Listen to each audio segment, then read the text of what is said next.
깨달음을 얻었다, 수행을 했다 그러면 주변을 바꿔서 말킬 수 있느냐가 첫째 조건이에요. 주는 밥 먹으면서 지가 수행해서 나는 행복해요는 한다. 사회를 계몽하고 행복을 다른 사람에게 줄 수 있느냐? 그게 사실은 불교의 시발점이었었고 그게 대승불교 운동이 일어날 수밖에 없었던 이유예요. 하지만 너네는 왜 쩌리로 살 수밖에 없는 줄 알아? 너네는 삼불교 연구소. 자, 안녕하세요. 오늘 윤회와 신통에 관련된 이야기 잠깐 해드리도록 하겠습니다. 사람들이 윤회 얘기도 많이 하고 신통 얘기도 하고 하는데 그게 생각보다 그렇게 대단할 게 없어요. 제가 개인적인 것까지 조금 약간 섞어서 얘기하면 존재하지는 않는 건 존재 안 하는 건 아닌데 딱히 쓸모가 없는 그런 류라고 보시면 돼요. 그래서 윤회론과 관련해서 기본적으로 알아두셔야 될 게 불교에서 말하는 윤회론은 깨닫기 전까지는 그러니까는 어느 정도 단계에 이르기 전까지는 그게 로또식 윤회론이라고 하는 거예요. 그거를 제가 여러 번 얘기를 했는데 사람들이 잘 못 알아듣더라고요. 그러니까 윤회를 어떻게 자꾸 생각하냐면 마치 초등학교 가고 그 다음에 중학교 가고 고등학교 가고 대학교 가고 아니면 이게 이제 잘못돼 가지고 이렇게 꺾어질 수도 있고 이런 식으로 연결이 된다라고 생각하더라고요. 저런 식 윤회론은 인도에 없었습니다. 정확하게 말하면. 그러니까 일반 사람들이 생각하는 저런 윤회론은 최근에 만들어진 개념이고 그게 어떻게 보면 상속되면서 계속 이어지면서 무언가 연결된 결과값이 나오도록 저게 어떤 심리에서 나오는 거냐면 두 가지거든요. 하나는 안정성, 안전해야 된다라고 하는 안정의 문제가 하나 있는 거고 하나는 불사의 문제, 상속이라고 하는 거예요. 상속, 서로 연결된다. 서로 연결된다. 그래서 상속돼서 그러니까 또 다른 방식의 죽지 않고 인간이 지금 우리는 죽지만 어떤 방식으로든 연결돼서 소멸을 하지 않는다라고 하는 모든 종교를 관통하는 가장 중요한 키워드가 사실은 소멸에 대한 공포거든요. 그러니까 유기체는 전부 소멸에 대한 공포를 안고 있는 것 같아. 그건 생명이 있는 거는 다 소멸에 대해서 두려워해요. 그래서 모든 종교의 이상에는 제가 그런 얘기를 하잖아요. 모든 종교의 이상에는 소멸이 없어진다. 그러니까 기독교의 천국도 영생이고 이슬람도 영생을 천국에 가면 영생을 말하는 거고 그 다음에 이집트에서 그렇게 미이라가 돼서 죽었다 살았다 해도 걔도 영생을 결국 추구하는 거고 신선도 결국은 영생이 안 죽는 거예요. 그게 다 어떻게 보면 불사에 대한 추구라고 하는 거고 그 다음에 불교에서 열반이나 해탈이라고 하는 개념도 사실은 그건 영생 개념하고는 약간 다른데 그걸 완전히 탈피한 거는 아니에요. 그리고 힌두교나 바라문교에서 말하는 것도 사실은 버마이려라고 하는 것도 어떻게 보면 그걸 통해서 영속하는 겁니다. 영생이라고 하기는 좀 그렇고 영속하는 거예요. 계속 존재하는. 그리고 유교에서 말하는 거는 후손을 통해서 영생하는 거, 계속 대를 이어가서. 그래서 이 부분에 대한 안전장치가 있느냐라고 하는 게 종교의 가장 큰 특징 중 하나예요. 그래서 불사에 대한 추구가 있는 거고, 불사의 추구. 이게 모든 종교의 공통점입니다. 공통분모라고 할 수 있는 거고. 그리고 또 하나가 뭐냐면 저것과 더불어서 있는 게 이제 행복이죠. 행복. 이 불사의 추구 안에 행복이 있는 거예요. 근데 불사 추구가 더 큰 개념이고 행복이 작은 개념이에요. 네가 어떻게 아느냐? 윤회도 불사거든요. 윤회도 불사 방식이거든요. 그리고 천국만 불사가 아니고 지옥도 불사예요. 하지만 그 윤회나 지옥에는 행복이 결핍돼 있죠. 그러니까 행복이 더 큰 개념이 아니에요. 그러니까 유기체는 소멸에 대한 공포가 제일 큰 거고 그 안에서 행복 추구라는 게 존재하는 거예요. 그래서 모든 종교의 이상은 두 가지 특징을 가지는 거예요. 하나는 불사, 그리고 그 안에서 행복이라고 하는 계속 보다 보면 똑같은 얘기하는 겁니다. 이게. 그러니까 말하는 방식이 좀 다른 거지 실제로는 똑같아요. 그리고 이게 이제 안정적인가 너무 널뛰면 불안해서 어떻게 살아. 오늘하고 내일이 너무 막 바뀌어. 어떻게 보면 왕조 국가라고 생각을 해봐. 왕조 국가라고. 근데 그 연상훈 같이 약간 또라이가 있는 거야. 그러면 오늘은 너 굉장히 잘했어. 그래서 벼슬을 올려줘. 그 다음날 멸문이야. 멸족시켜버려. 이게 완전 사이코야. 그러면 사람들이 안정성에 대해서 안정 여기에 대해서 이제 불안감을 느끼거든요. 그러면 어떻게 하냐면 단합해서 죽이죠. 그 사람을 제거해야 되겠지. 그러니까 어떤 기준이 있어서 이 기준을 내가 선을 안 넘으면 나는 계속 유지돼라고 하면 사람이 납득을 하는데 그 선이 뭔지를 모르겠어. 쟤는 완전히 무슨 그냥 또라이야. 이러면 그러면 이제 상황이 급변하는 겁니다. 그래서 결국 그 사람을 제거할 수밖에 없는 구조. 그렇게 해서 제거된 게 연산군도 그렇게 제거되는 거고 어떻게 보면 공민왕도 맨 마지막에 그렇게 제거되는 거예요. 사실은 그 역사를 이렇게 자세히 보면 그렇게 제거되는 거예요. 근데 공민왕 또라이라고 하는 거는 이성계가 집권하면서 워낙 커버를 많이 쳐줘가지고 그게 잘 안 나타나는 거고 그리고 한쪽은 또라이라고 얘기하고 한쪽은 또라이가 아니라고 얘기하는 아주 희대의 인물이 또 한 명 있는 거고 그거는 이제 사도세자 같은 사람 두 가지의 극단적 인식이 있는 거죠. 그래서 제가 그런 얘기 하잖아요. 사도세자를 정조가 계속 쉴드를 쳐주려고 했지만 기록에 보면 왕궁에서 죽인 사람만 한 100명이 넘어. 이게 약간 눈깔이 돌아가면 사람 죽이는지도 모르는 거예요, 얘가. 그러면 결국 선을 넘으면 죽게 되는 거죠. 제거될 수밖에 없는 거예요. 그래서 이 안정성의 문제도 굉장히 중요한 거거든요. 그러다 보니까 사람들이 어떻게 생각하냐면 윤회가 널뛰는 게 아니고 이렇게 연결된다. 그러니까 나는 인과론적으로 생각을 하는 거지. 인과론적으로 내가 이렇게 했기 때문에 앞으로 더 발전해 간다. 아니면 내가 여기서 실수를 해가지고 이렇게 떨어지고 있다. 뭐 그럼 얘기할 수 있는 거예요. 그때 진짜 몇 년 전에 비트코인 샀으면 이러고 할 수도 있고 그 다음에 남들이 다 살 때 사가지고 지금 개박살이 났어요. 빼도 박도 못하겠고 아주 미치겠어요. 또 있을 수 있는 거고 그게 다 연결돼 있는 거지. 근데 이런 윤회론은 이 두 가지의 방어 기제 때문에 최근에 발생한 윤회론이고 원래 인도 윤회론에는 이런 게 없어요. 이거는 최근에 만들어진.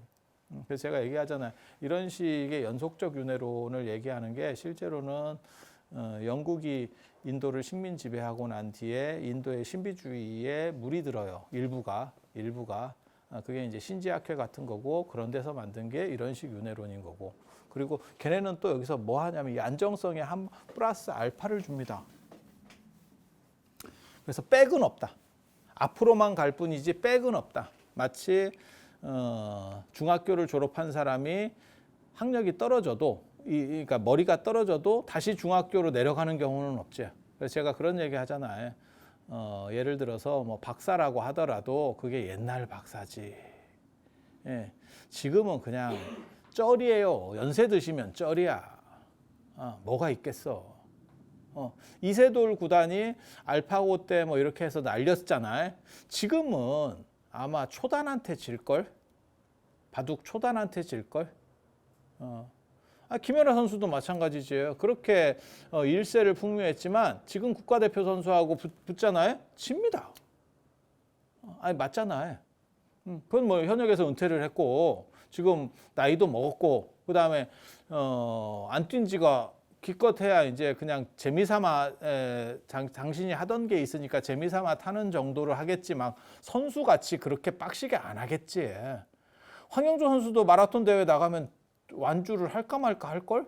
지금은? 뭐 1등은 당연히 못하는 거고 아니 그렇잖아요. 그러면 그 사람들을 우리가 자격을 박탈해서 저 사람들은 금메달 자격이 없어요. 이렇게 하는 건 아니잖아요. 그게 안전장치지. 그러니까 초등학교 2학년 때 저희 때는 그랬어요. 초등학교 2학년 때 구구단을 배웠거든. 근데 지금 제가 구구단을 다 외울 수 있냐 모르겠어. 나 안 해봐서 정확하게 모르겠는데 될지 안 될지 모르겠어. 그게 올바른 솔직한 대답이고 저보다 연세가 많으신 분들은 안 되는 분 숱합니다. 그럼 그 사람을 우리가 너는 초등학교 1학년 수준이야 라고 말하진 않거든. 야, 너 초등학교 졸업한 거 다 날리고 너 1학년이야. 넌 유치원 쪽으로 하자. 이렇게는 안 하거든. 그게 불안한 거예요. 그래서 이 사람들이 얘기하는 게 뭐냐면 백은 없다. 그래서 언젠가는 계속 앞으로만 진행된다. 이것도 백은 아니에요. 이렇게 가도 백은 아니야. 떨어지는데 왜 백이 아닙니까? 쉽게 말해서 초등학교 졸업하고 중학교 졸업하고 고등학교를 졸업해서 어느 정도 이상의 능력을 쌓았는데 그거보다 지금같이 못 떨어진다고 해서 그건 내용이 떨어지는 거지 그 자체가 떨어지는 건 아니거든. 그래서 그걸 백으로는 안 놓습니다. 그러니까 어느 정도 이상의 안전장치를 계속 원하는 거예요. 그래서 이거는 1800년대, 1900년대에 유행한 그때 만들어지기 시작, 1800년대 말 900년대 초에 만들어지기 시작해서 유행하기 시작한 윤회론이에요. 그래서 이런 윤회론은 인도에 없습니다. 없습니다. 인도 사람들이 말하려고 했던 거는 신분제를 강화시키기 위한 윤회론이었기 때문에 바라문은 바라문으로 윤회한다. 크샤트리아는 크샤트리아로 윤회한다. 바이샤는 바이샤로, 그 다음에 수드라는 수드라로 윤회한다. 이런 윤회론을 주장을 했던 거고, 그래서 너네는 죽었다 깨어나도 나한테는 안 돼. 라는 신분제를. 그래서 쟤네가 신분제가 무너지지 않는 거예요. 지금까지도 저런 식으로 세뇌된 부분들이 남아 있어서 신분제가 안 무너지거든요. 우리는 어떻게 보면 신분제가 완전히 무너졌죠. 신분제가 무너지는 이유와 관련해서 두 가지 생각해 볼 수 있어요. 하나는 일단 생김새가 다 똑같아요. 양반이나 쌍놈이나 그게 그거였어요. 그리고 조선이라고 하는 나라에서 양반은 제가 계속 얘기하지만 귀족제가 아닙니다. 혈통제가 아닙니다. 그건 능력제고 지위제예요. 그래서 귀족제라고 하는 거는 우리 아버지가, 그러니까 지금으로 말하면 재벌입니다. 재벌. 아버지가 재벌이면 내가 재벌이야. 이게 귀족제예요. 귀족제. 그 다음에 능력제라고 하는 거는 사장이에요. 삼성의 사장. 예를 들면. 그러니까 이재룡 씨는 재벌입니다. 귀족제. 아버지가 이건희 회장이었기 때문에 어떻게 보면 귀족인 거죠. 그대로 올라가는 거죠. 그럼 사장도 그렇게 올라가느냐? 대를 아들한테 물려주느냐? 아니죠. 이건 능력제예요. 그래서 중세 귀족제, 고려 때까지는 이 제도가 있었던 거고 조선 근세로 오면 이 제도가 있는 거예요. 그래서 3대가 3사에 못 들면 양반이 아니다 라고 얘기하는 거고, 사원보 홍문원 사관원에 못 들면 3대가 연속으로, 그러니까 약간 기회를 주는 거죠. 3대 정도 못 들면 끝나는 거예요. 그래서 이중환의 택리지가 그런 얘기 하잖아요. 저 북한 쪽하고 전라도 쪽에 양반 없다. 아예 그냥 그렇게. 그러니까 여기서 양반이라는 개념은 어느 정도의 지위를 가진 공무원을 얘기하는 거예요. 그러니까 9급 공무원, 10급 공무원도 공무원 아닙니까? 그렇게 보는 거 아닙니다. 그 양반이라고 하는 개념 속에는 어느 정도 되는 사람을 가리키는 거지. 그래서 우리 아버지가 사또, 우리 할아버지가 뭐 예전에 사또고 뭐 군수였다는 그 정도급 제대로 안 봐줍니다. 미안한 얘긴데. 예. 그러니까 뭐하고 똑같은 거냐면 우리가 볼 때는 저 사람 굉장히 돈이 많아 라고 말하지만 재벌 정도에 되는 사람들이 볼 때는 저건 뭔 쩔이야 이렇게 보는 거예요. 제가 그래서 그 얘기 했잖아요. 전에도 한진에서 그 조연아 씨가 비행기를 백을 시켰지만 그 대한항공을 출발하던 거를 뒤로 가게 하고 뭐 항공기를 멈추고 그래서 큰 사건이 벌어졌지만, 진짜 재벌급 사람들이 보면, 전용기를 타는 재벌급 사람들이 보면 저게 돈 없는 게 약간 바보짓 하고 있는 거다. 저게 개망신을 초래했다. 전용기를 타면 되지 왜 자가용을 안 타고 어디 버스 같은 거 타고 가고 갑질을 해서 저런 문제를 일으켜 라고 하는 거지. 그러니까 우리가 볼 때는 한진 정도면 굉장히 대단하다고 생각할 수 있죠. 그렇지만 진짜 있는 사람이 볼 때는 전용기 하나도 없는 바보 같은 것들, 아이고 어디 쩌리들 이렇게 생각하는 거지. 네. 그래서 기준이 다른 거예요. 그러니까 우리 뭐 할아버지가 사또였어요. 그러니까 양반 아닙니까? 그렇게 생각하면 뭐하고 똑같은 거냐면 우리 어머니가 정당 그런 거 할 때 선거운동 좀 해줬어요. 우리 정치인 아닙니까? 우리 집안이 정치인 아닙니까? 야, 국회의원 정도는 있어야 정치인이라고 하지. 그 알바잖아. 그건 알바. 구의원, 뭐 시의원, 뭐 이러면 그 정치인 아닙니까? 정치인이지. 정치인이 아닌 건 아니지. 하지만 진짜 어느 정도 레벨이 있는 사람이 그걸 쳐주나? 막말로 얘기해서 뭔 뜻인지 아시겠어요? 그러니까 양반도 그렇게 생각하는 거예요. 그러니까 전라도에 양반이 없다 이렇게 기록을 해버리는 거야. 그러니까 양반 개념을 그렇게 막 폭넓게 입다시만큼 보면 그러면 다 재벌이야. 절에서도 그렇게 이제 얘기하는 스님들이 있거든요. 종무소 보살 두고 공양주 보살 둘 정도면 재벌이다. 이렇게 말하는 사람들도 많아. 왜냐하면 밥 안 끓여 먹는 것만 해도 천만다행이지. 이렇게 얘기하는 사람이 있거든. 내가 초하루 보름도 과일도 내가 차려야 되고 장도 내가 봐야 되고 원주부터 주지가 다 혼자서 해. 그러면 종무소는 누가 하느냐? 내가. 밥은 어떻게 먹느냐? 내가 끓여 먹어. 이렇게 그런 사람들이 볼 때는 야, 종무소 보살하고 그러니까 일 봐주는 분하고 기도하는 스님 정도만 있어도 야, 그거 재벌이다. 그거는 쩌리들이 볼 때. 예. 근데 있는 사람이 볼 때는 야, 그걸 재벌이라고 표현할 수 있나? 그냥 사는 거지. 사는 거지. 우리도 그런 표현 쓸 수 있잖아요. 부자다 이러면 건물 한 채만 있어도 부자예요. 야, 그거는 진짜 우리 같은 눈높이 낮은 사람들끼리 얘기할 때 하는 거지. 서울에 가봐. 진짜 양 옆으로 건물들이 쫙 서 있는데 거기 다 주인이 있는 거 아니에요? 그 주인 한 사람들이 다 500억 이상 가지고 있는 거예요, 지금. 강남에 이렇게 한번 그 8차선 도로를 한번 쫙 가면 양옆에 건물이 쫙 있는데 그게 다 500억, 1000억씩 가진 사람들이에요. 그래서 이게 기준이 약간 다른 거예요. 그래서 그렇게 생각하시면 안 돼. 그래서 이게 근세하고 중세하고의 큰 차이점 중에 하나예요. 큰 차이점 중에 하나. 그래서 요렇게 신분 안정을 위해서 주장을 했었던 게 어떻게 보면 힌두교나 바라문교에서 주장했던 거예요. 그래서 너네는 맞설려고 하지 마. 그래서 얘네는 지금도 이런 게 세뇌가 돼서 밑에 사람이 밑에 신분이 이렇게 엉겨오지를 못해. 근데 우리는 사실 이 조선이라고 하는 근세 사회를 겪었기 때문에 우리도 열심히 공부해서 과거 시험 보면 우리도 양반 될 수 있는 거 아니야? 그러니까 피가 결정돼 있는 건 아니지. 재벌로 결정돼 있는 건 아니어서 그런 문제가 기본적으로 존재했고 또 한 가지는 뭐냐면 제가 보기에는 일제강점기도 영향이 컸지만 가장 결정적 영향을 주는 거는 한국전쟁이었던 것 같아요.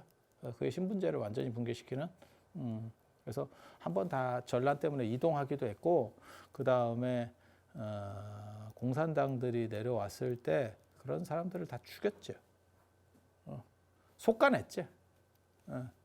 그래서 뭘 얘기할 만한 거리 있는 사람이 없어. 지식인도 죽였고, 그러니까는 그 당시 기득권자들을 대부분 죽인 거죠. 그러면 실제로 한번 속아졌기 때문에 뭘 내세울 만한 사람이 없죠. 그때 내세웠고 어느 정도 위치에 있었으면 다 죽었습니다. 그러다 보니까 균질화됐죠. 그래서 우리는 그런 부분들이 완전 사라졌고 이쪽은 지금 그게 남아 있는 거죠. 그리고 쟤네는 또 거기에 피까지 있어서 그러니까 피부색이 달라요. 그러니까 미국처럼. 그래서 피부색이 다르면 백인 흑인 갈등 있듯이 존재할 수밖에 없어요. 저게 완전 통합되기는 상당히 어렵습니다. 그리고 이념적으로는 맹자라고 하는 사람이 아주 큰 역할을 했고 맹자는 왕후장상의 시가 따로 있나라고 하는 게 어떻게 보면 맹자가 주장했었던 어떤 혁명가적 기질이거든요. 그리고 그 얘기는 매번 반란 일으키는 놈들이 중국에서 했었던 얘기예요.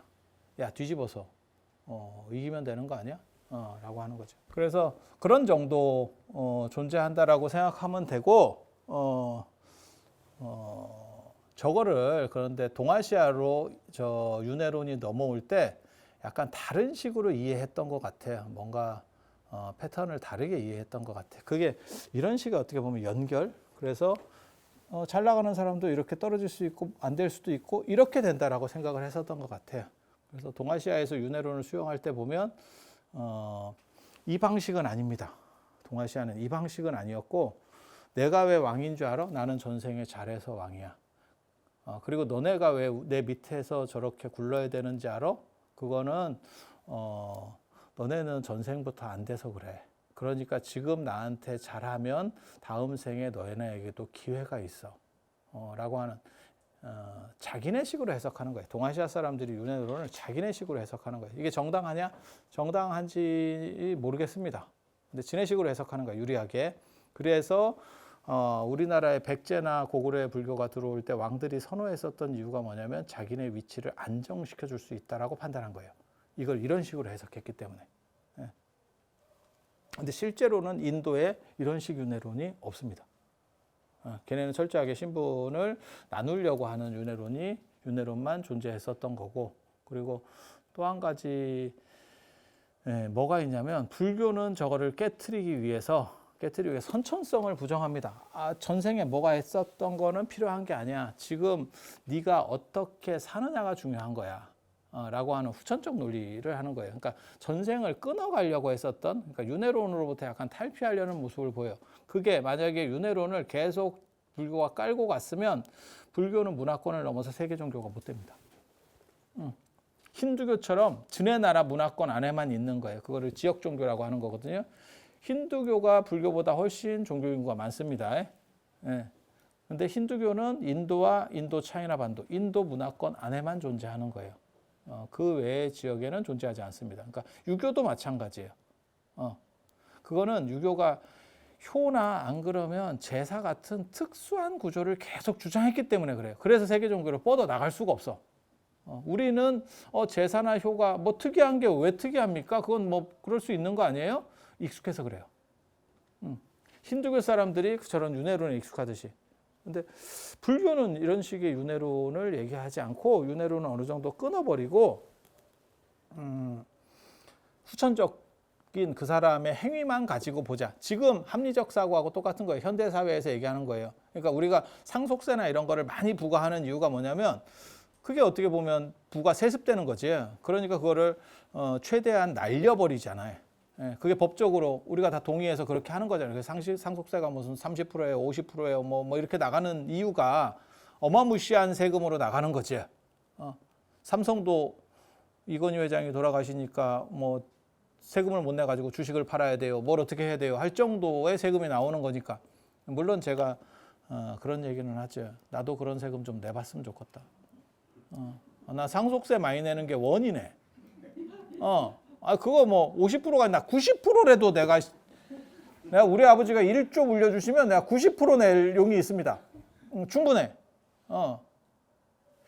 그래서 그런 거죠. 그래서 윤회론이 여러분이 생각하는 것처럼 그렇게 작동하는 거 절대 아닙니다. 그리고 불교는 이걸 깨기 위해서 그러면 윤회론을 완전히 없앴느냐? 안 없앴어요.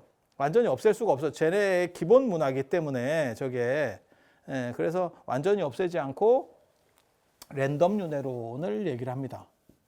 앞에하고 뒤가 굳이 연결이 잘 안 돼요. 그게 불교 윤회론의 특징입니다. 그래서 제가 그런 거를 로또식 윤회론이라고 얘기를 하는 거고, 로또식 윤회론이라는 게 뭐냐면 로또가 이렇게 구르잖아요. 이렇게 그 추첨할 때 보면 공들이 막 이 안에서 구르다가 하나가 튀어나와요. 이게 뭐 1번이 나왔다고 해서 이 다음에 2번, 3번 뭐가 나올지 알 수 없어요.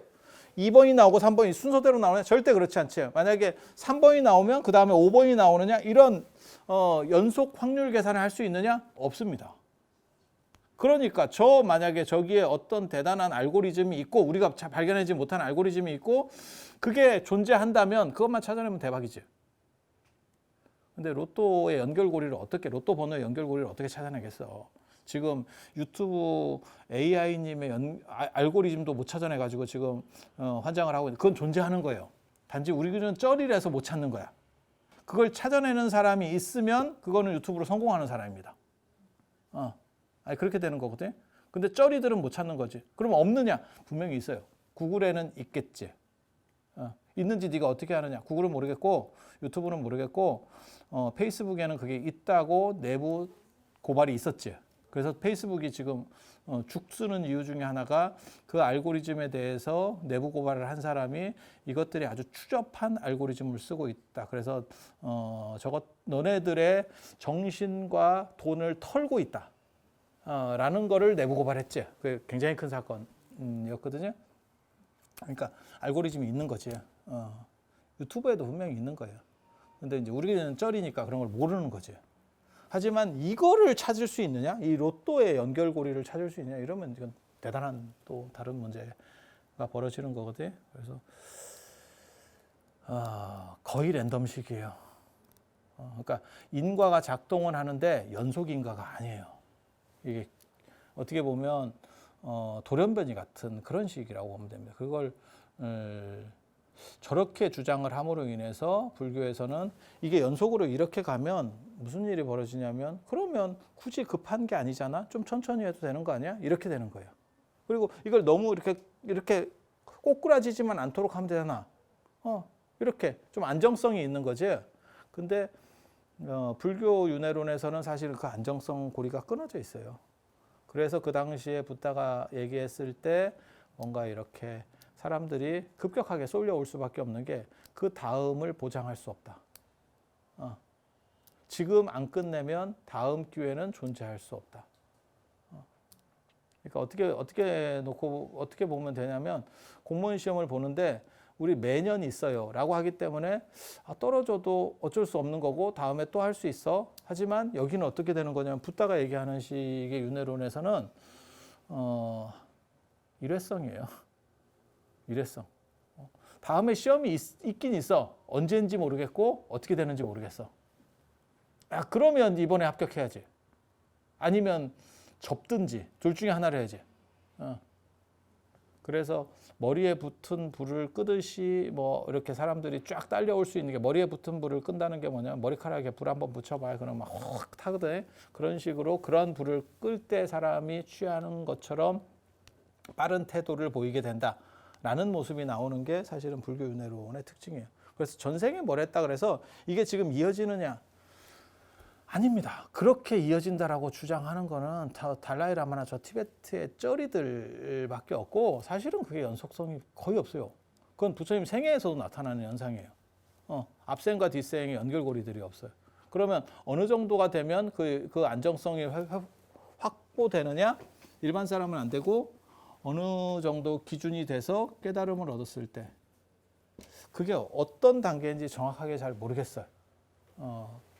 초기경전에는 그걸 수다원으로 보는 것 같기도 하고 아라한으로 보는 것 같기도 해요. 수다원, 사다, 마나, 마란 이 네 개를 얘기하는데 실제로는 저 두 개만 계속 나오는 거고 수다원을 강조하는 거는 저기에서 어느 정도 안전장치가 마련이 돼야 되거든. 그렇지만 이 수다원은 결국 깨지는 거거든. 잘못하면 깨지거든. 그래서 아라한인가? 라는 생각하는 거예요. 그러니까 수다원에서 시작돼서 아라한에서 그러니까 수다원이 어떻게 보면 입학에 해당하는 거고 그건 졸업까지는 아니고 아라한이 졸업에 해당하는 정도라는 거를 대충은 판단해 볼 수 있어요. 하지만 그게 정확하냐에 대해서는 잘 모르겠어. 정확하냐는 잘 모르겠어. 왜냐하면 우리나라 학교 같은 개념이 아니에요. 우리나라 대학은 입학 정원제이기 때문에 일로 들어가면 일로 나오잖아요. 근데 이게 약간 졸업제예요. 서양 학교들처럼 졸업제예요. 그러면 일로 들어간다고 이게 나온다는 보장이 없거든. 졸업제를 취하는 학교가 있고 입학제를 취하는 학교가 있거든. 입학제는 졸면 돼. 우리가 마치 초등학교, 중학교 하듯이 졸면 그냥 학교에 결석만 안 하고 계속 가면 무조건 졸업이야. 그게 입학제. 졸업제는 계속 시험을 못 통과하면 계속 유급이야. 특히 유럽 같은 경우는 유럽 대학 같은 경우는 무료이기 때문에 몇 번의 시험을 계속 못 통과하면 제적입니다. 제적시켜버립니다.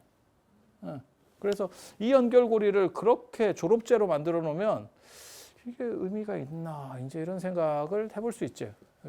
이건 굉장히 재밌는 거예요. 그래서 명상이나 이런 거 할 때 전생을 볼 수 있어. 전생도 볼 수 있어. 그리고 그거는 일반적으로 보는 거하고는 또 틀려요. 그러니까 명상을 할 때 제가 그런 얘기 하잖아요. 불과 뭐 한 며칠만 해도 이게 하루에 15분씩 진짜 며칠만 해도 그런 게 보여요. 방법만 제대로 하면. 그런데 그 보이는 방식이 두 가지가 있어요. 하나는 그냥 아무거나 막 보여. 아무거나 막 보여. 그러니까 정확하게 말하면 에너지가 어느 정도 정신 에너지가 모이면 그 에너지가 내부에서 내 감각기관을 건드려. 감각기관이나 정신을 건드려. 그러면 그게 보이는 거예요. 마치 꿈꾸듯이. 예. 그건 랜덤으로 보이는 거고, 그리고 조금 더 발전하면 외부적으로 있는 것들이 보여. 그러면 투시예요. 투시예요. 그리고 어떤 무의식적인 어떤 데를 건드리면 전생이 보여. 그리고 그때는 느낌이 달라. 보는 느낌이 마치 안에서 그러니까 감정이입이 확 됩니다. 일반 꿈꾸는 거하고는 느낌이 달라. 그런데 문제는 그런 걸 본다고 해도 실제로 그것이 연결성이 없어. 큰 연결성 없어. 그래서 전생의 성근을 이야기는 하지만 그것은 그냥 잠재적인 정도를 얘기할 뿐이지 그것이 유의미하게 결과를 도출하는지는 잘 모르겠어요. 이런 신통 같은 걸 얘기할 때 되게 재밌는 게, 그러니까 방금도 제가 투시 얘기도 하고 뭐 이렇게 했잖아요. 다 필요 없어요. 저는 그런 거를 대단하게 안 봅니다. 안 된다고 얘기하는 게 아니야. 신통됩니다. 신통됩니다. 그런데 점도 어느 정도는 맞춥니다. 그리고 한의학이나 인도의 그 전통 의학이 있어요. 아유르베다 이런 거 다 됩니다. 하지만 이런 것이 크게 가치 있다라는 생각을 잘 안 합니다. 그 의미의 비중을 크게 두지 않아요. 뭔 뜻이냐면 이렇게 얘기하면 자꾸 사람들이 되냐 안 되냐 이렇게 물어보더라고요. 그렇게 되는 게 아니에요, 개념이. 그러니까 우리가 과학이라는 걸 얘기할 때 왜 과학적인 거는 가치가 있다라고 얘기하냐면, 인과관계가 분명한 상황에서 누구든지 그 방법을 썼을 때는 최소한 70-80%는 그게 돼.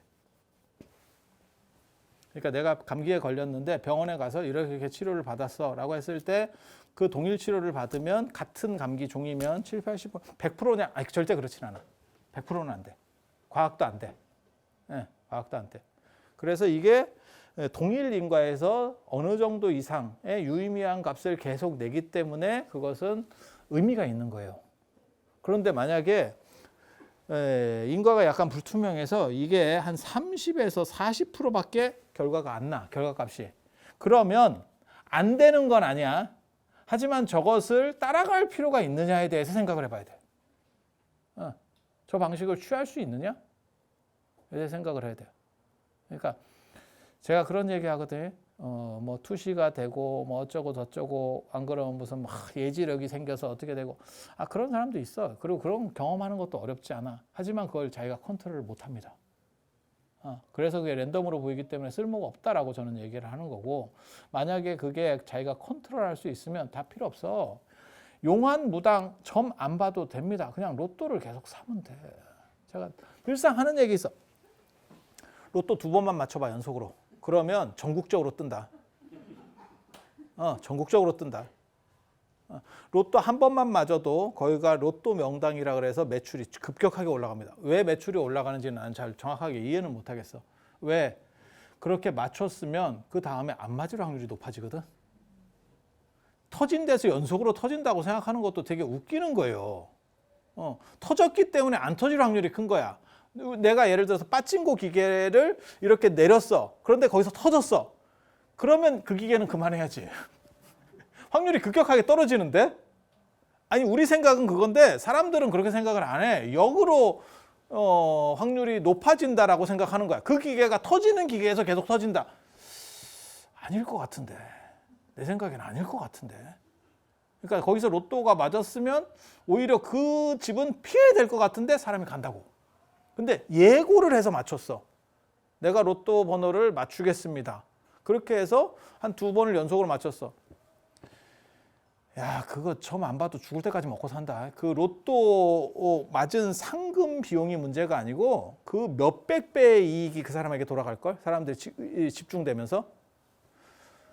도인이라거나 용한 놈 치고 그런 걸 해본 놈이 없어요. 내가 그 얘기 하잖아. 그러면 저런 세속적인 걸 어떻게 하느냐, 추접스럽게 이렇게 말하는 사람도 있어. 그거는 내가 할 수 있는데 안 하는 거래. 얼마 전에 미국에서 복권이 터졌지.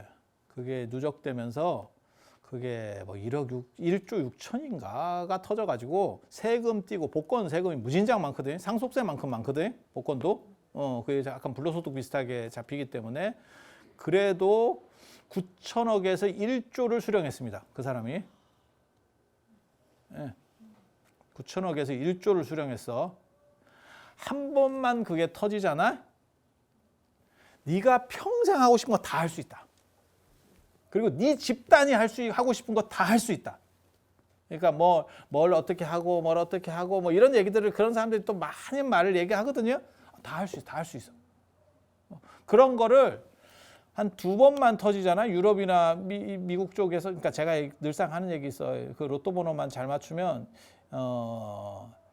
일주일에 1조씩 땡길 수 있어요. 전국을 돌면, 아니 전 세계를 돌면. 그런 거 맞췄다는 놈을 본 적이 없어. 그러니까 무당이 5만 원 받고 점을 보고 있는 거야. 그러면 이 사람이 전혀 못 맞추느냐? 그 얘기를 하는 게 아니야.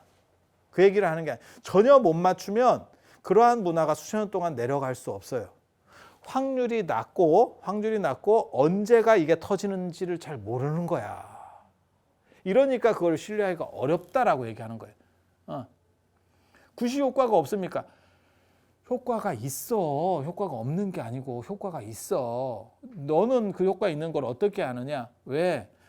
효과가 전혀 없으면 계속 새로운 사람만 들어와서 굿을 해야 돼. 그런데 굿하는 사람을 봐봐. 반복적인 형태들이 나타나. 우리가 볼 때는 왜 저 돈을 들여서 저 사람이 하지라고 하지만 자기는 뭔가 효과를 좀 느끼는 거야, 몸으로. 그러니까 돈을 많이 들여서라도 하고 있는 거야. 그냥 합리적으로 따져보면. 그렇지만 그게 모든 사람에게 적용되느냐? 그게 아닌 거지. 그러니까 예를 들어서 그런 거예요. 우리가 코로나 백신, 뭐 화이자 이런 거 했잖아요. 저거 급격하게 만들어서 아마 70~80%나 되는지는 잘 모르겠어요. 그런데 이 정도는 되니까 아마 승인을 해줬지 싶어. 저게 99% 뭐 100% 뭐 이렇게 되면 진짜 대박이지.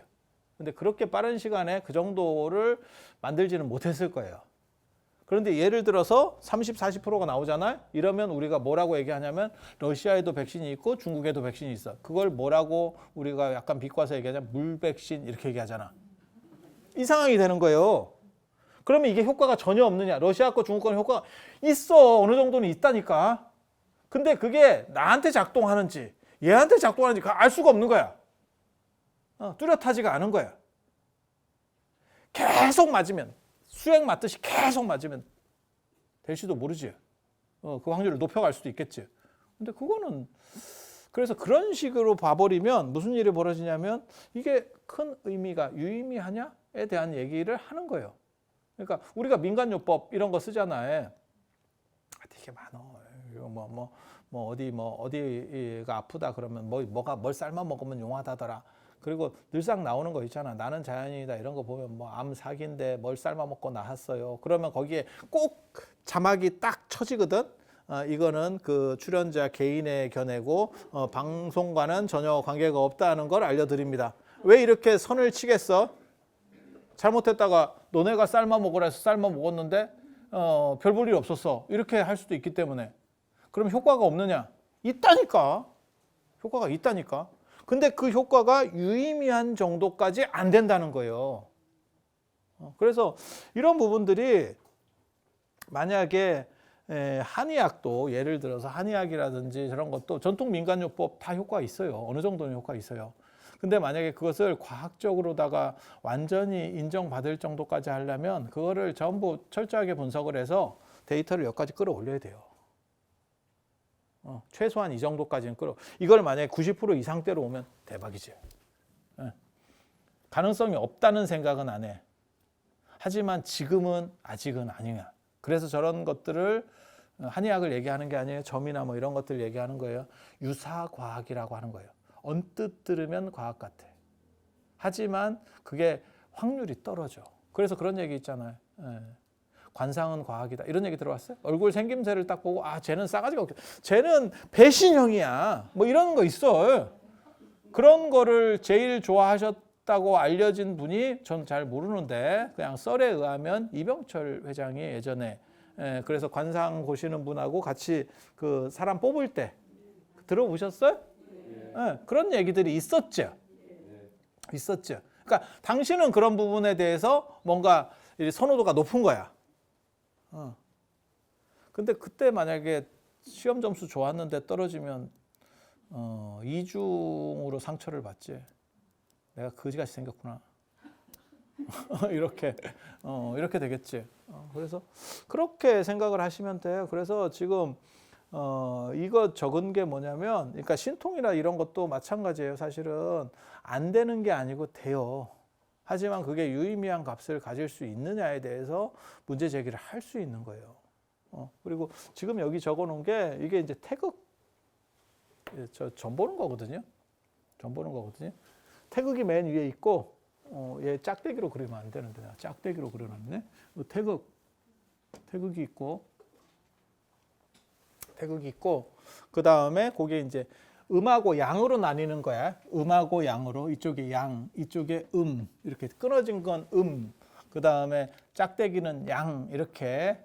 우리는 태극기를 봤기 때문에 다 저거에 대해서 기본적으로 인지를 하고 있어요. 한국 사람들은. 그래서 저걸 왜 저런 식으로 부호를 썼느냐에 대해서 말도 많은데 저게 무슨 성기랑 연결될 거다라는 주장도 있어. 근데 워낙 옛날 거라서 정확하게 알지는 못해. 알 수는 없어. 근데 그냥 보면 그렇게 좀 생겼지.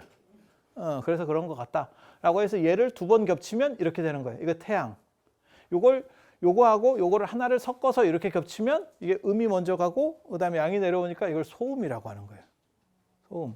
그다음에 이걸 이제 거꾸로 얘하고 계속 순서상으로 겹치는 거예요. 그러면 얘를 두 번 겹치면 얘가 되는 거고 얘를 두 번 겹치면 얘가 되는 거고 한 번씩 섞이면 얘가 되고 얘가 되는 거잖아요.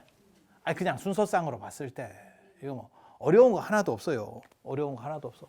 그러면 태양, 소음, 소양, 태음 이렇게 되는 거예요.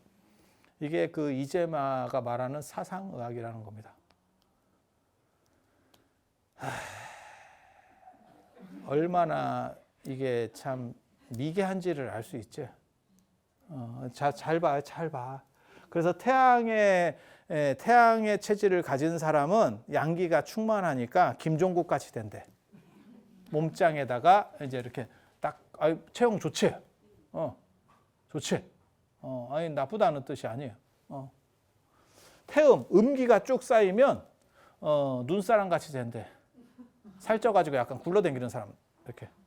그러니까 살로 있는 거지. 근육으로 있는 게 아니고 빵빵하긴 빵빵한데 이쪽은 근육으로 빵빵한 거고 이쪽은 살로.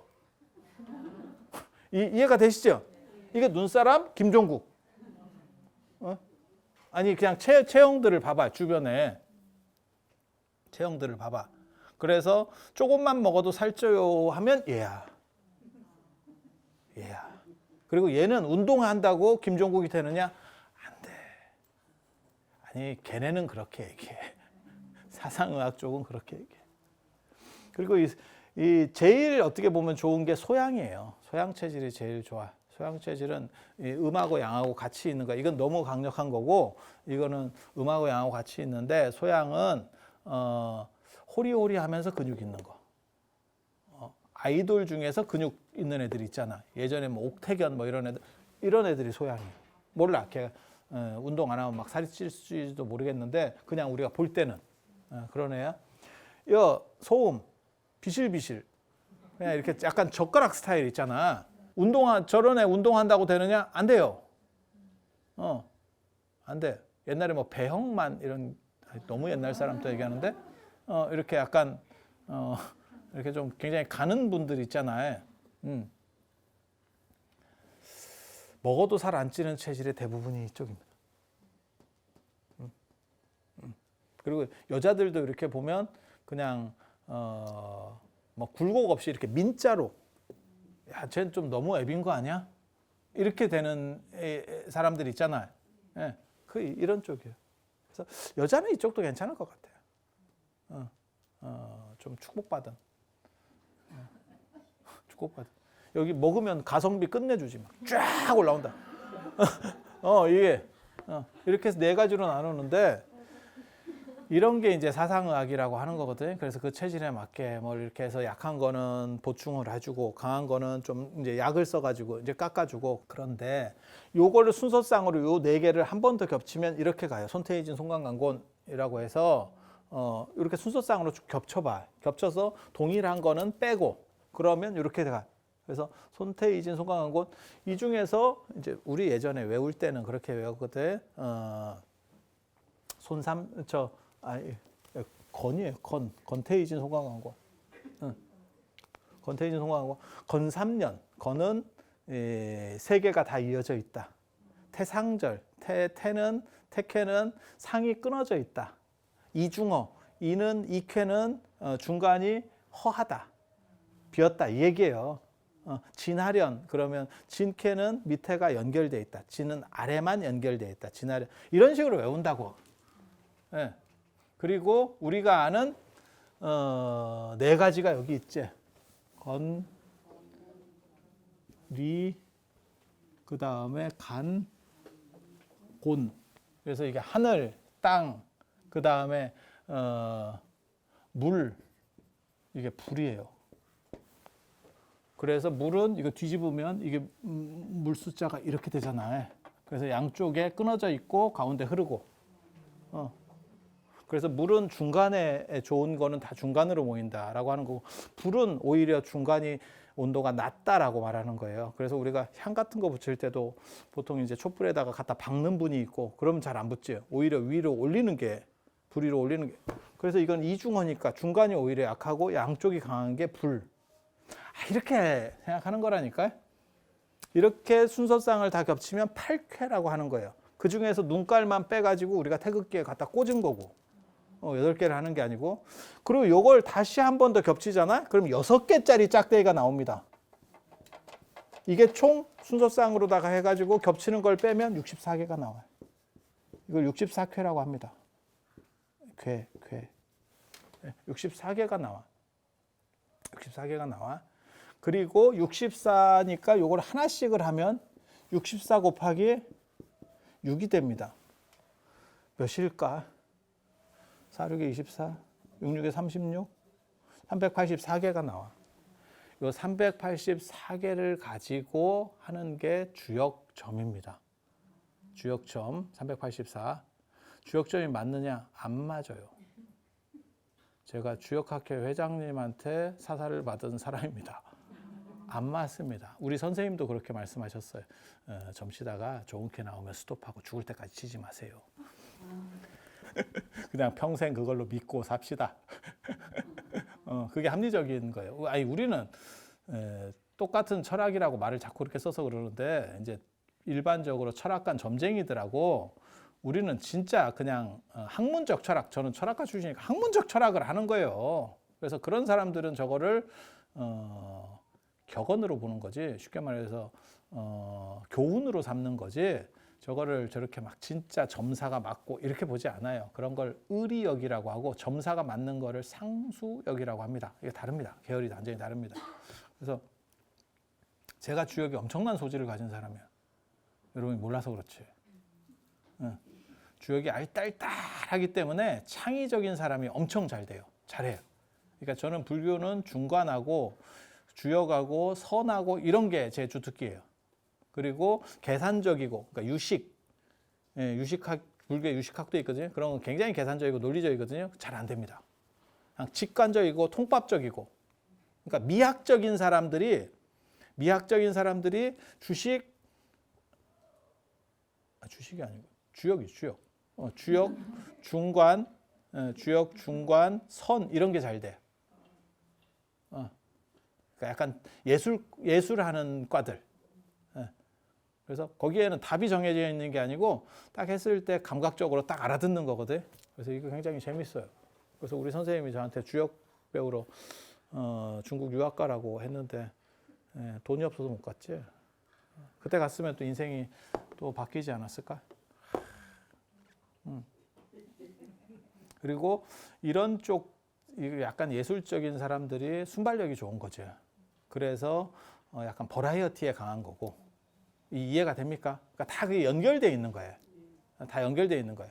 그리고 철학적으로 어떤 원리적으로 쫙 짜져 있는 거 좋아하는 사람들이 중고등학교 선생님처럼 딱 대본이 있어야 되고 자기가 정리를 해가지고 이 방 가서 얘기하고 이 방 가서 얘기하고 이 방 가서 얘기하고 이렇게 되는 거고, 우리 같은 사람들은 이 얘기를 여기서 하고 또 이 얘기를 하려고 그러면 짜증이 나지. 그래서 뭔가를 딴 거를 하려고 하지. 그러니까 성향이 다른 거예요. 성향이 다른 거예요.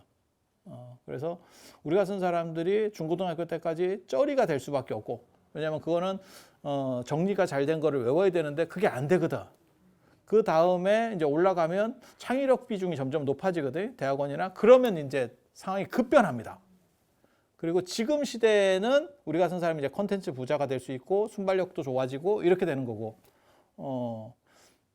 근데 우리 위에 세대들 한 20, 30년 전만 하더라도 굉장히 모범적이고 이런 사람들, 딱 정형화된 사람들이 잡고 있었던 시절에서는 우리 같은 사람이 이제 별로 안 먹혔죠. 정확하게 말하면. 지금은 시대가 바뀐 거죠. 개그 콘서트가 없어졌잖아. 왜? 그렇게 짜갖고 하는 거는 이제는 안 먹히는 거죠. 그래서 이렇게, 자 봐봐, 384개 짜리를 가지고 하는데 우리 선생님도 그렇고 저도 그렇고 저게 맞다라고 생각하느냐? 아니에요. 공자 때 벌써 저거 잘 안 맞아라고 공자도 그 인식을 하고 있어요. 2500년 전에. 왜? 안 맞는다는 게 아까도 얘기했지만 이 유의미한 결과값을 이 정도까지 도출을 못하면 안 맞는 거예요. 뭔 뜻인지 아시겠어요? 그러니까 내가 돈이 없어 라고 말할 때, 내가 돈이 없어 라고 말할 때 거기에는 두 가지 의미가 있는 거지. 하나는 진짜 땡푼이야, 한 푼도 없어 라고 할 수도 있고, 아니면 내가 한 2, 3만 원밖에 없어, 그래서 난 돈 없어, 이렇게 말할 수도 있는 거예요.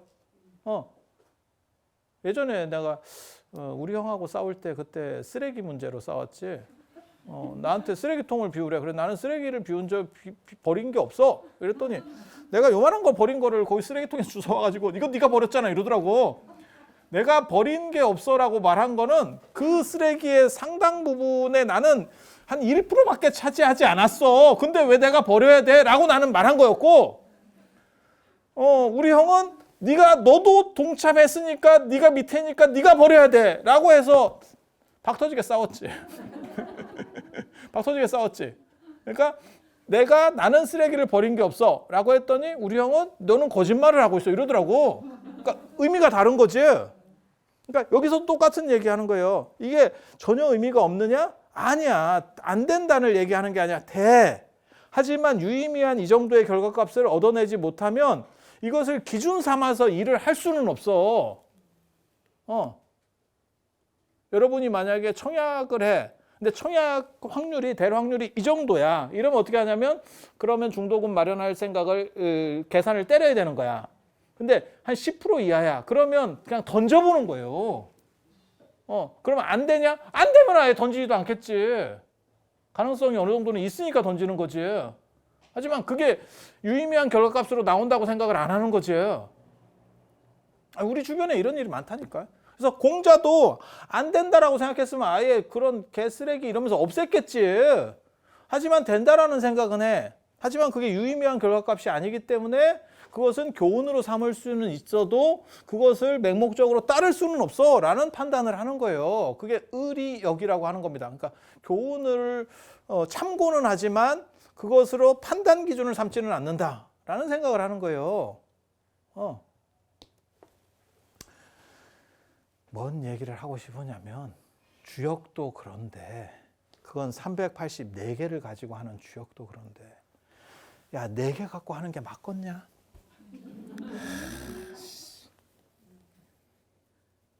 근데 이게 맞다라고 말한다니까. 이거는 뭐하고 똑같은 거냐면요. 혈액형 가지고 B형은 성격이 거지 같아요. O형은 둥글둥글해서 사람이 성격이 좋아요. 이런 얘기 다 한 번씩 들어봤잖아. 그런 거예요. 그런 거. 그런 거 정도라고 보시면 돼요. 그래서 우리가 그런 것만 있는 게 아니야. 성 씨에도 그게 있어요. 최 씨하고 강 씨는 더럽게 고집이 세다더라. 그게 나름이지. 물론 거기에 그 얘기가 계속 유전될 정도면 뭔가 있긴 있어. 있긴 있어. 하지만 그거를 절대값으로 볼 수 있느냐? 아니에요. 뭔 뜻인지 아시겠어요?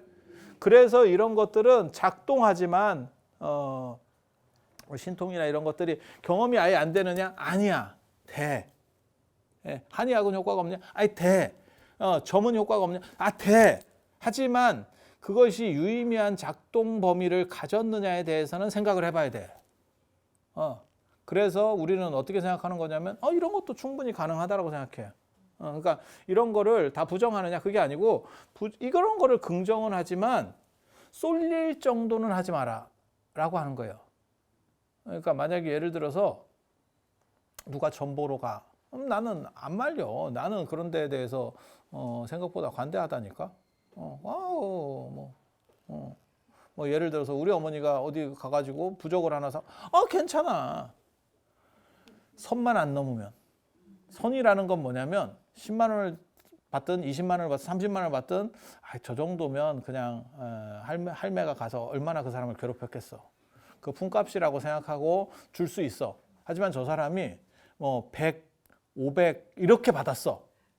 라고 하면 선을 넘은 거예요. 그런 거는 기준들이 다 달라. 하지만 사회 통념이라는 게 있어요. 사회 통념이라는 게 있어. 또 마찬가지냐면 고스톱도 마찬가지예요. 고스톱을 도박으로 보느냐 아니느냐. 그러니까 사람들이 100원짜리 점 100을 쳤어. 그거 경찰에 신고한다고 잡아갈 것 같아? 안 잡아가요. 근데 그게 조금 단위가 올라가잖아요? 잡아가는 거지. 그러면 100원짜리는 도박이 아니냐? 도박이에요. 하지만 그 정도는 그 사람의 선을 넘은 게 아니지. 그거는 그냥 인정될 수 있는 기준 안에서 한 거지. 놀이의 개념에서 한 거지. 그러니까 도박 속성이 있는데 도박보다는 놀이 속성이 강한 거지. 이해가 됩니까? 여기도 마찬가지예요. 딱 그 기준으로 하고 생각하시면 돼요. 그래서 제가 이거를 얘기를 하면 사람들이 저 사람은 저런 걸 부정하나? 이렇게 얘기해. 아니 부정하는 게 아니야. 그럼 긍정하냐? 진짜 긍정과 부정이라는 두 가지를 놓고 하나를 선택하는 네가 쩔이야. 네가 전혀 문화를 이해하지 못하고 있는 거야. 고스톱은 도박이 될 수도 있고 민속놀이가 될 수도 있어.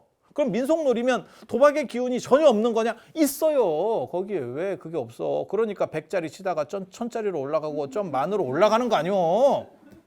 아니 그런 거지. 그 기준들이 다 있다니까. 그래서 이런 얘기 맞는지는 모르겠는데 445입이라고 이승만 때 아주 기가 막힌 게 있었지. 445입 4는 버리고 5는 반올림해서 올린다. 못 들어보신 분들은 행복한 거고.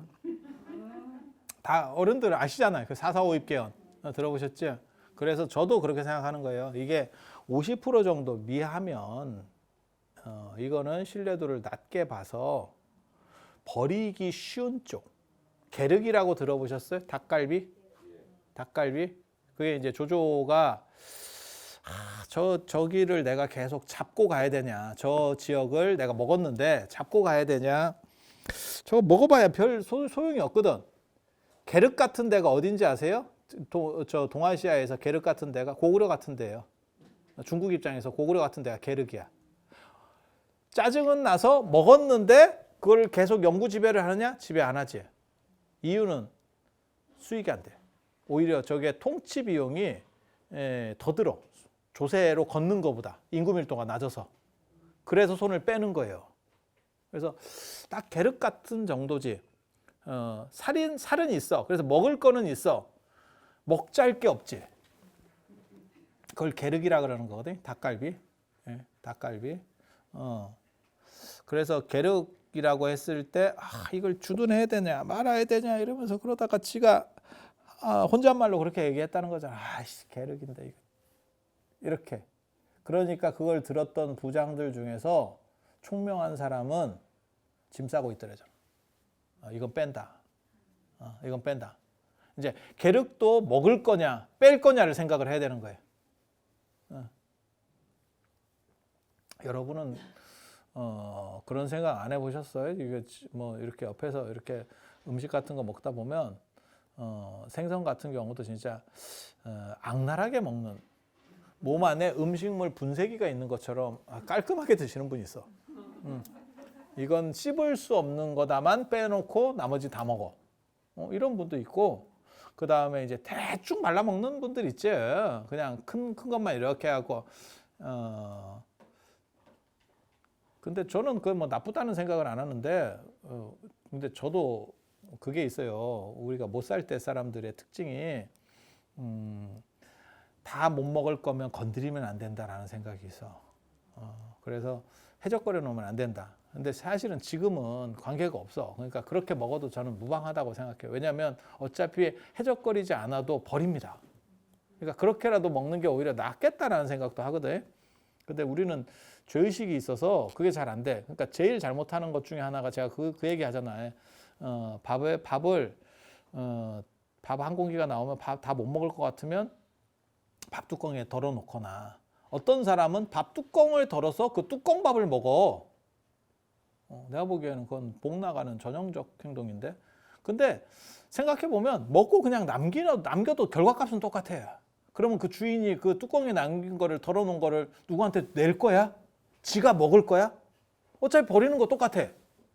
그러니까 그냥 먹다가 남겨도 예전 같으면 그렇게 하면 십시일반 뭐 이렇게 해서 남기면 먹는 거지 누군가가. 하지만 지금은 그거를 누군가에게 줬다가 걸리면 영업정지 바로 먹습니다. 진짜 강심장 아니면 그거 못해. 그래서 결과값은 지금은 똑같은 거예요. 그러니까 그냥 대충 먹어도 될 것 같아. 근데 게륵 같은 경우를 버릴 거냐 챙겨 먹을 거냐에 대한 판단이죠. 근데 그 부장은 무슨 생각을 했냐면 조조는 버린다. 조조는 버린다. 그래서 그 사람이 제일 먼저 철수할 때 앞서갈 수 있었다라고 하는 게 그 게륵의 고사야. 게륵의 고사. 근데 저도 똑같아요. 이 정도면 사사오입으로 버리는 게 맞다라고 생각하는 거예요. 그냥 저런 거는 문화적인 걸로 가치를 가지고 우리가 받아들일 수는 있어도 저거를 신뢰할 수는 없다. 개인적으로 이름도 그렇게 생각합니다. 사람들이 저한테 뭐라고 얘기하냐면 이름을 바꾸면 뭐 인생이 뭐 쉽게 말해 영향이 있습니까? 있습니다. 하지만 그것이 유의미한 결과값을 주지는 않는다고 생각해요. 그러니까 이름이 좋고 나쁘냐에 따라서. 근데 여기서 두 가지 개념이 있어요. 좋고 나쁜. 제가 이름을 바꾸라는 사람들이 있어. 가끔. 그건 제가 이름 짓는 거 되게 귀찮아 하거든요. 엄청 귀찮아 하거든. 그래서 엉간하면 얘기 안 해. 내가 어느 정도 좀 저 사람은 좀 내가 볼 때는 나랑 친해진 것 같아라고 하는 사람한테 그 정도 얘기를 해줘. 나는 얘기를 안 해.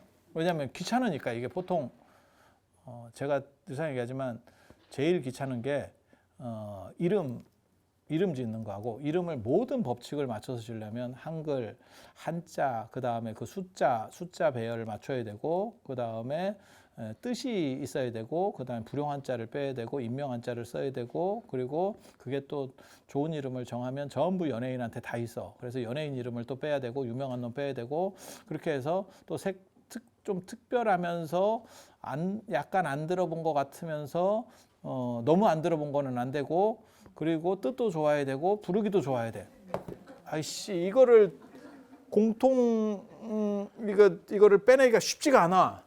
그리고 나이 드신 분들 같은 경우는 또 너무 특징적인 이름을 하면 안 돼. 약간 보편성, 그 시대에 보편성을 띠지만 약간의 세련됨. 너무 세련되면 모든 사람이 저놈이 이름을 바꿨다라는 걸 인지해. 예.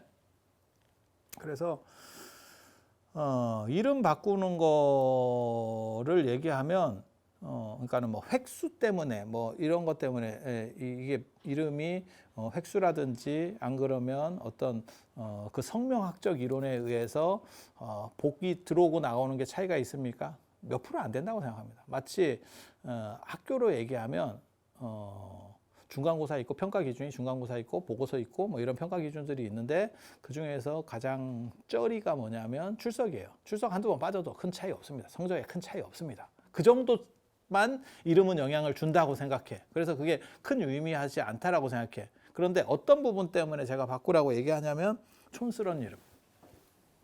촌스러운 이름은 사람이 자신감이 없어져.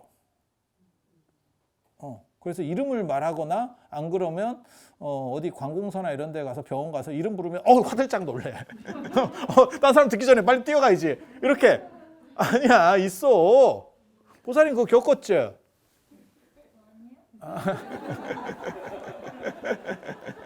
그거 아주 재밌어. 그거 재밌어. 그래서 저는 차라리 연세가 드시더라도 이름을 바꾸는 거는 발음이 안 좋은 이름들, 그리고 옛날 이름이어서 촌스러운 이름들이 있어요, 어른들이. 예, 그런 거는 사실은 좀 내가 보기에는 바꾸는 게 맞다라는 생각을 해. 그러니까는 수리적인 얘기가 아니고 부를 때 어떻게 보면 간판 상호지. 예, 그리고 이름 연세 드시면 이름 안 쓴다고 생각하지 마세요. 병원 가서 계속 불립니다. 아 진짜 병원 가서 계속 불려. 그런데 예를 들어서 내가 무슨 뭐 말자, 춘자 이러잖아요. 그러면 김춘자 씨 계속 또 그 간호사는 자비심이 없어. 더럽게 크게 불러. 지 이름 아니라고. 야, 줄여. 이렇게 그냥 와서 이렇게 맞으시죠? 이러면 될 건데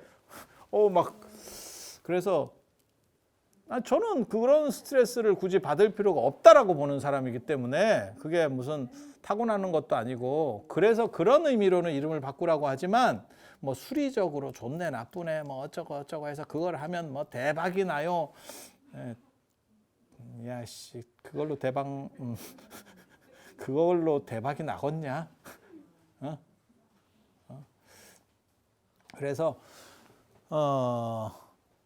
그런 정도 생각 속에서 작동을 하는 거예요. 그러니까 의미가 없느냐? 아니야, 의미는 있어. 하지만 그걸로 완전히 뭔가 엄청난 유의미한 게 나오느냐? 아니, 그건 아니야. 그러니까 저는 성형도 그렇게 애들이 예를 들어서 젊은 애가 성형할까요? 그러면 우리는 성형, 오케이. 이렇게 대답을 해주는 사람이거든요. 이유가 뭐냐?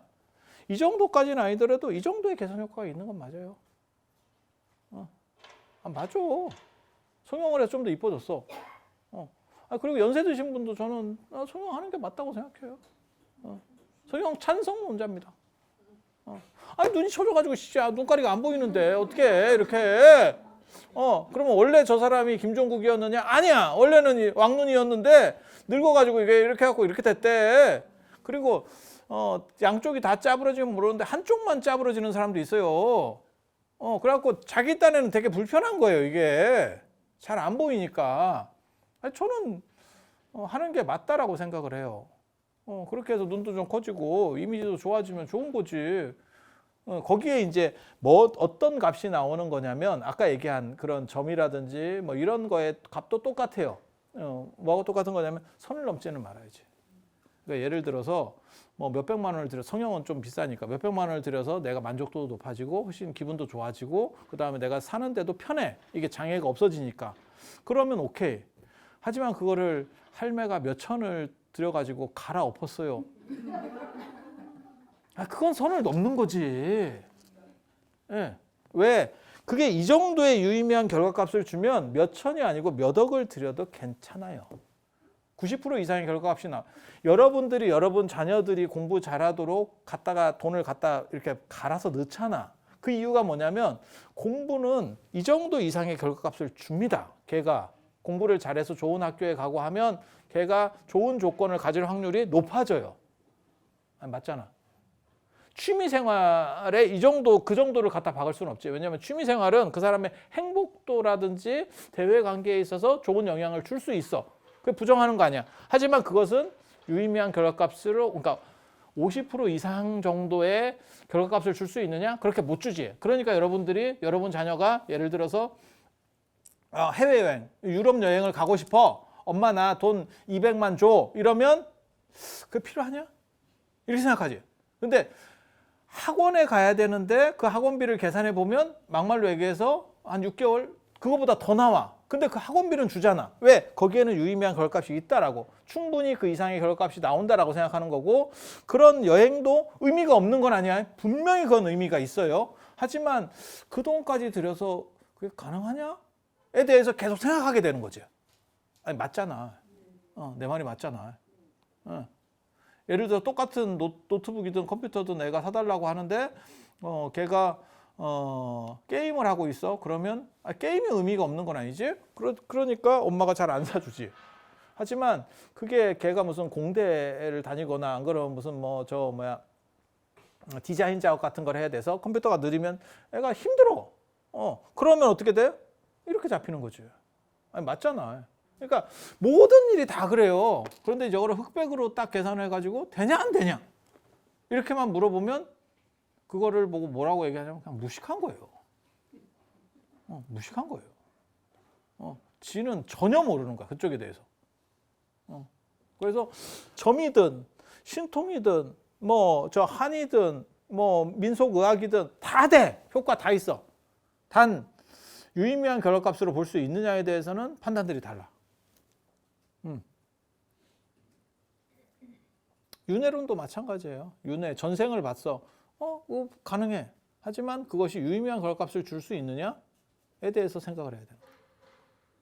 그리고 그게 만약에 모든 사람에게 다 일어날 수 있는 현상이면 과학처럼 전체가 동의한다니까. 전체가 동의한다니까. 그런데 어떤 집단은 동의하고 어떤 집단은 동의하지 않아 라고 하면 그것은 이미 어느 정도 값을 형성하지 못하는 거예요. 기독교의 천국도 하느님 이런 것도 마찬가지예요. 어떤 집단은 동의하고 어떤 집단은 동의하지 않잖아. 윤회론도 내가 보기엔 비슷해요.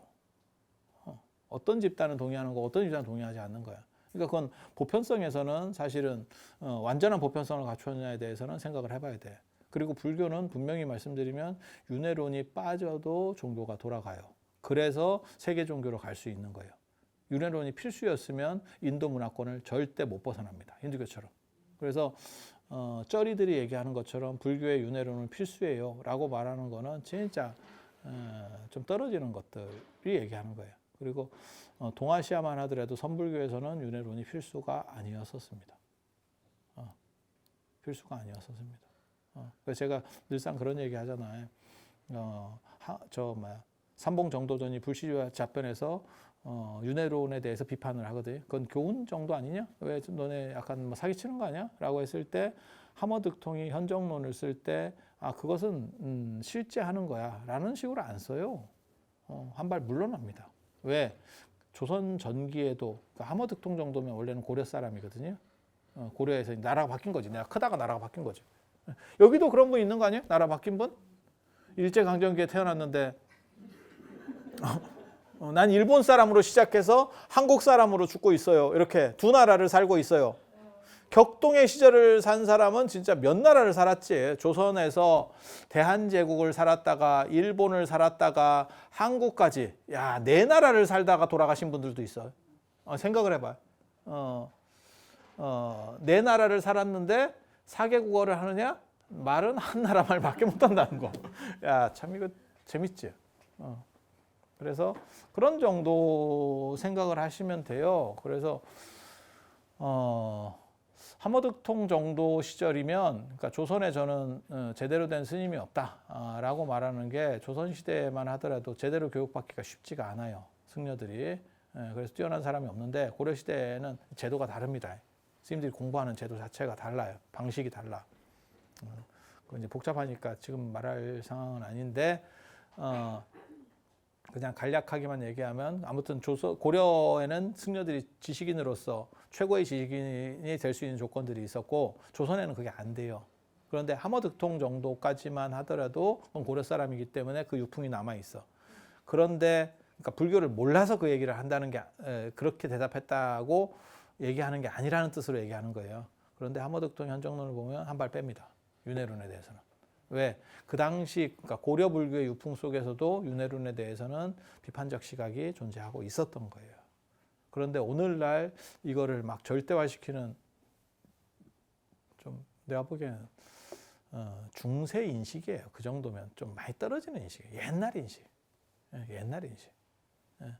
그리고 부처님이 계속 주장하려고 했던 거는 네가 과거에 전생에 뭐였느냐가 중요한 게 아니고 네가 지금 어떤 행동을 하느냐 그 결과값이 중요하다. 그리고 현대인들도 다 그렇게 판단하는 거예요. 네 출신이 어떠냐.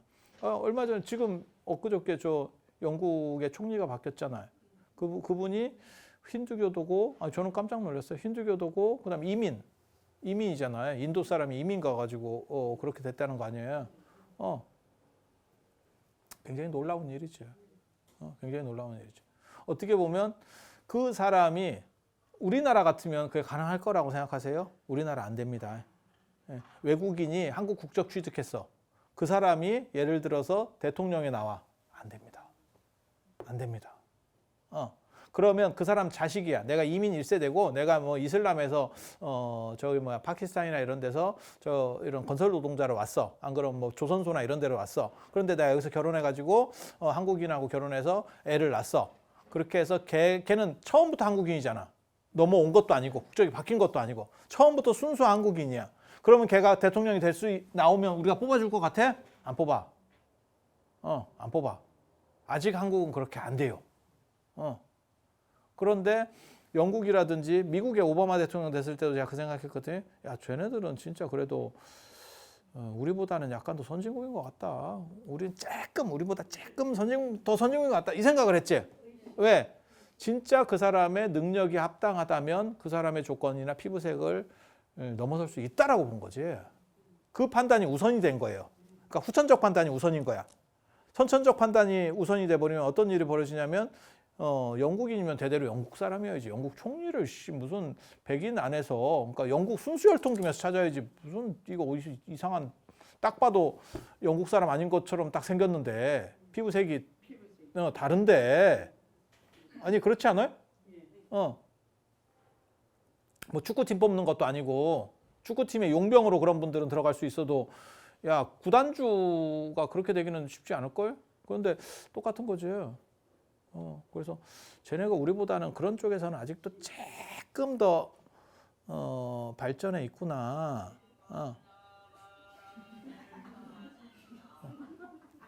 알았어.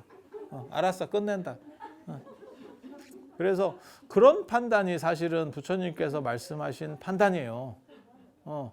그리고 그렇게 놓고 보면 윤회 전생에 뭐였냐가 중요한 게 아니야. 너가 지금 성실하게 살고 있고 주변에 어떤 영향을 미칠 수 있고 그리고 저는 제가 늘상 얘기하는 거 있어요.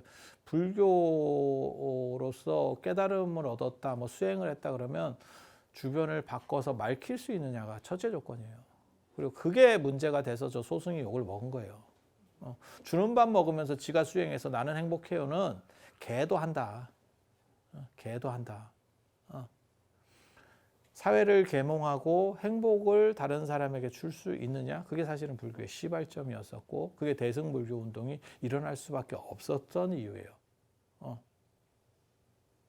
그래서 남방불교가 훨씬 더 불교적이에요. 가보면 국가 전체가 굉장히 불교적이에요. 맞지? 하지만 너네는 왜 쩌리로 살 수밖에 없는 줄 알아? 너네는 그 틀에 갇혀있기 때문에 그런 거예요. 그래서 그게 대승이 저런 남방불교보다 훨씬 더 우월한 부분이라고 보시면 돼요. 오늘 이 정도 얘기하고 다음 시간에 또 다른 얘기를 해드릴 수 있도록 그렇게 하겠습니다. 자, 들어주셔서 감사합니다.